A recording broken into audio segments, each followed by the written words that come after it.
No. Walker Buehler coming back to the Dodgers? No. Tommy Edman, by the way, takes batting practice, so yeah. And LAFC loses a midfielder for the rest of the season. Good morning. I'm James. And this is your daily dose of sports and snark for the greatest sports city in the world, Los Angeles. This is the faithful Angelenos morning report. It is August 30th, 2025, back in Minnesota for work, and it sucks. But hey, we always start our day off right by talking about the majesty of LA sports. And if you like being in the know about LA, clickety-clack the like button. Clickety-clack the subscribe button. There's a notification bell. Hit that. It'll let you know when we drop an update. Sharing is caring. Let people know we exist. By all means, comment. Now, before we go through the news and notes, a quick look at the scoreboard. Arizona 3, Dodgers 0, which sucks, but the Dodger magic number is still just 26. It's slipped a little more. Also, Indiana edged the Sparks 76-75. Meanwhile, today, Arizona's at the Dodgers again at 6.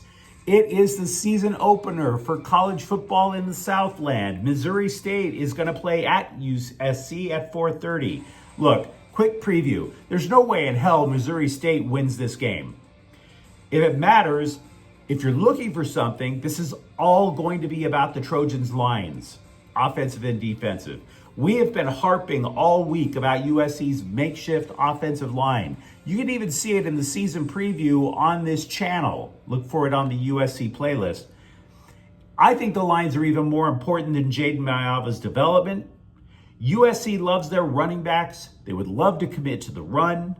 On defense, of course, D'Anton Lynn wants to create pressure with just 4 men. That's pretty much it. They're going to win. Meanwhile, in a game that's much more in doubt, Utah is at UCLA. It's 8. 2 teams with brand new offensive identities. If the Utes didn't bring in a new quarterback and coordinator, I'd really like them in this game because they had a system that was established and worked. We don't know what the hell we're going to see from Utah. And if they don't function well, which is a distinct possibility, the Bruins absolutely have a fine shot. Now, with that said, what do you say we get to the news? And by the way, thank you to the new subscribers who joined yesterday. We're going to do our best to keep you informed. Yes, I am very much aware that the Boston Red Sox cut Walker Buehler. No, I do not believe for a moment that he should rejoin the Dodgers. And we're just going to cut to the chase. The Dodgers are overloaded with starting pitchers. They have welcomed back multiple high leverage relievers. Where does Walker Buehler fit in this pitching staff? Where? We were already talking about if the Dodgers go to a 4-man rotation for the playoffs, they have at least six eligible candidates, right? The Dodgers rebuilt their pitching staff in the offseason for a reason. And yes, I get it. While watching Buehler pitch for the final out in the World Series was iconic, absolutely, he should have never been there in the first place. The only reason that he was that the pitching staff had been ripped to shreds by Mark Pryor during the course of the regular season. He should have never been on the mound in the 9th inning in New York.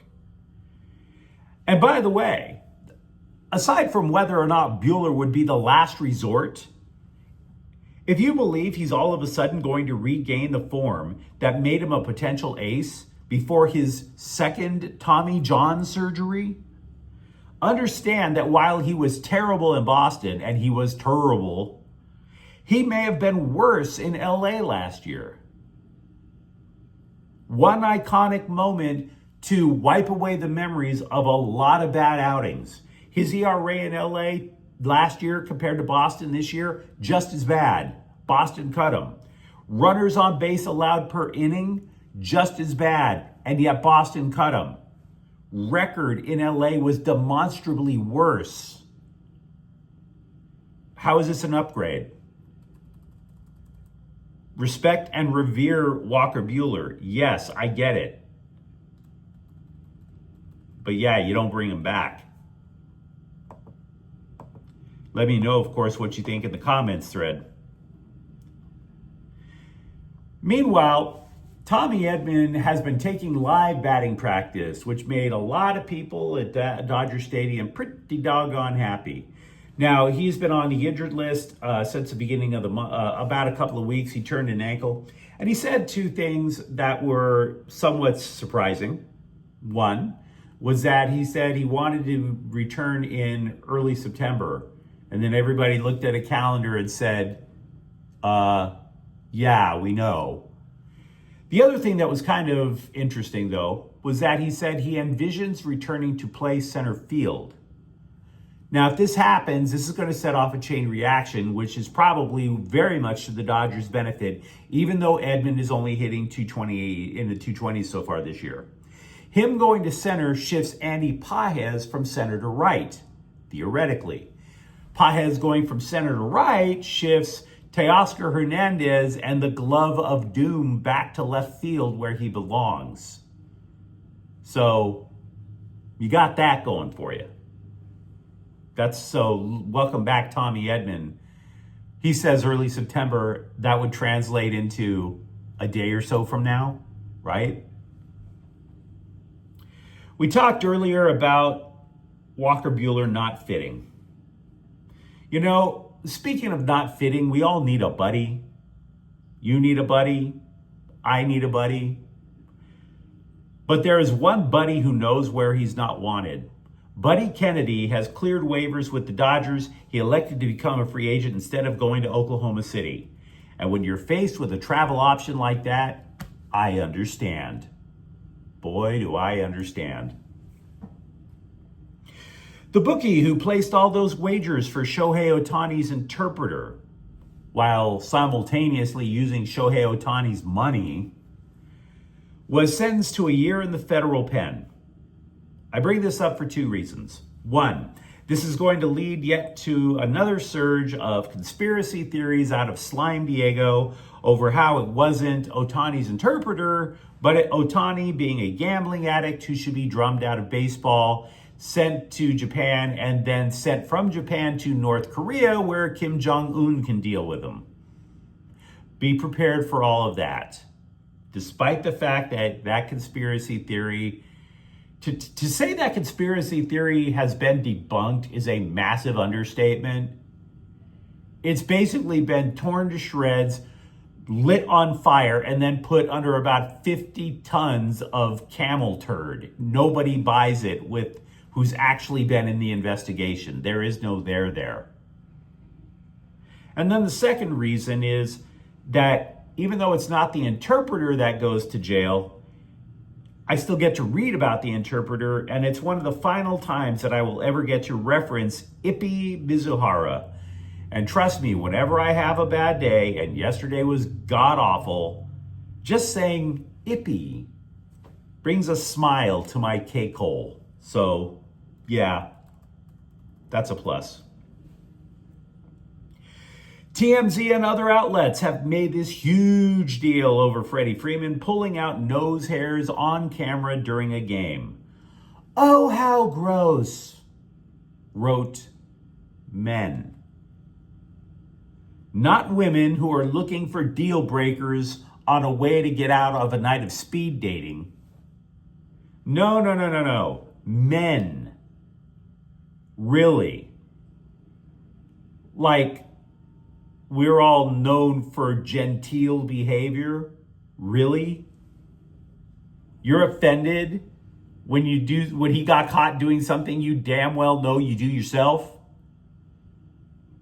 Granted, you shouldn't do it on camera in national TV unless you're Freddie Freeman. Then you can do it on national TV. That dude blasted a walk-off grand slam in the World Series. If Freddie Freeman wants to reserve an hour on national television and dig out every booger he has while he's being interviewed by Harvey Levin, I don't care. You think I'm going to turn my back on Freddie Freeman just because Freddie Freeman turned up a nostril? Stop it. Finally, with the Dodgers, we spent a lot of time this week talking college football. A Dodger draft pick battled to become starting quarterback over at Missouri. Unfortunately, he got the job. Sam Hunt signed a minor league deal with LA with the proviso he could play football. On his very first play under center, if knees could beg, if knees could renegotiate a contract, trust me, it would. Kaboom. We don't know how bad the damage to Sam Hunt's knee is. He's undergone an MRI. We'll have to wait and see. Meanwhile, with LAFC starting midfielder Igor Jesus is done for the year after the anterior cruciate ligament of his left knee went kaboom as well. The 22-year-old Brazilian only had 1 assist, but I don't think offense was his thing. Even when he was coming over, this is his first year in LA. I was reading reviews. He was more of a defensive mid than an attacking mid. Moreover, the black and gold added midfield depth in the recent weeks. So the transfer window, they brought over Andy Moran and Alexandru Baluta. So I don't know how good those two guys are, but at least they have a next man up. But you let me know what you think in the comments thread. Talk to me about whether you disagree. Do you think Walker Buehler should come back to the Dodgers? For that matter, Tommy Edman nearing his return.